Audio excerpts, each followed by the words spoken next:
Hormuz প্রণালীতে যখন মার্কিন অবরোধে টান টান উত্তেজনা, তখন আঙ্কারার শিপইয়ার্ডে নিঃশব্দে তৈরি হচ্ছে এক দানবীয় রণতরী। ফরাসি দাপটকে টেক্কা দিয়ে ভূমধ্যসাগরে নতুন রাজত্ব করতে যাচ্ছে তুরস্কের নিজস্ব বিমানবাহী রণতরী মুগেম। কিন্তু এর পেছনে কারণ কি? তুরস্কের এই রণতরী কি বিশ্বশক্তির ভারসাম্য বদলে দেবে? আরও জানাচ্ছেন সাদিয়া সিদ্দিকা।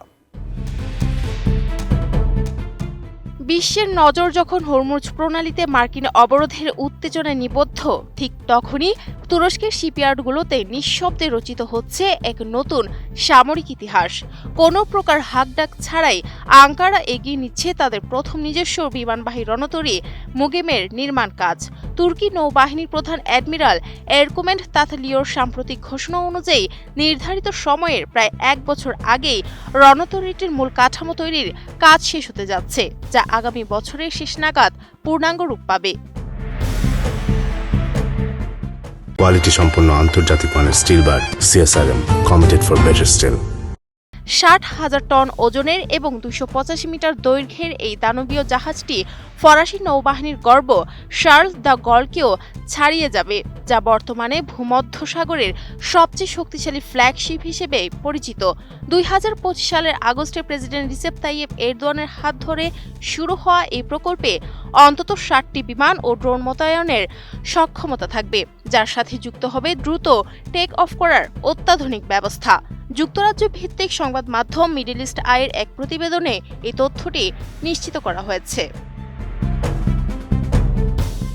তুরস্কের এই সামরিক তৎপরতার নেপথ্যে কাজ করছে পূর্ব ভূমধ্যসাগরের জটিল সমীকরণ এবং ইসরায়েলের সঙ্গে বাড়তে থাকা চরম উত্তেজনা। ইসরায়েলি সরকারি ও বিরোধী দলীয় নেতারা বর্তমানে তুরস্ককে পরবর্তী ইরান হিসেবে আখ্যায়িত করছেন। বিশেষ করে ইসরায়েলের জনপ্রিয় নেতা নাফতালি বেনেত ওয়াশিংটনের এক সম্মেলনে তুরস্কের ক্রমবর্ধমান শক্তি নিয়ে স্পষ্ট হুঁশিয়ারি দিয়েছেন। তুরস্কের বিমানবাহী রণতরী তৈরির চিন্তা 2017 সালে বাস্তবে রূপ নিতে শুরু করে। একসময় মার্কিন F-35 যুদ্ধবিমান ব্যবহারের পরিকল্পনা থাকলেও 2019 সালে তুরস্ককে সেই কর্মসূচি থেকে বাদ দিয়ে দেয় ওয়াশিংটন। তবে এই বাধাই তুরস্কের জন্য আশীর্বাদ হয়ে দাঁড়িয়েছে। মুগেমে এখন ব্যবহার করা হবে সম্পূর্ণ নিজস্ব প্রযুক্তিতে তৈরি 5ম প্রজন্মের কান ফাইটার জেটের নৌ সংস্করণ, কিজিল এলমা ড্রোন এবং হুরজের যুদ্ধ বিমান। সেই সাথে এতে যুক্ত হবে কৃত্রিম বুদ্ধিমত্তা সম্পন্ন বাইরাক্তার TB3 ড্রোন, যা TCG আনাদোলুতে এর আগেই সফলভাবে পরীক্ষিত হয়েছে।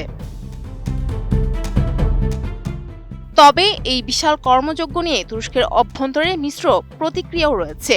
সাবেক রাষ্ট্রদূত আলপার কোজগুন মনে করেন, এই ন্যাটোতে তুরস্কের দর কষাকষির ক্ষমতা বাড়লেও আঞ্চলিক উত্তেজনা বৃদ্ধি করতে পারে। অন্যদিকে বিরোধী দল CHPর উপচেয়ারম্যান ইয়ানকি বাসিউলো আর্থিক সংকটের কথা মাথায় রেখে রণতরীর চেয়ে বিমান প্রতিরক্ষা ব্যবস্থায় বেশি গুরুত্ব দেওয়ার পরামর্শ দিয়েছেন।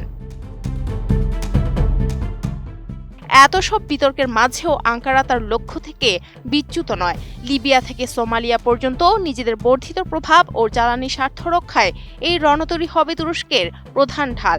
Shipyard commander rear admiral Recep Erdinc ইয়েতিনের তথ্য মতে এই বছরই জাহাজটির ফ্লাইট র্যাম্প পরীক্ষা করা হবে। Sadia Siddika, ATN news.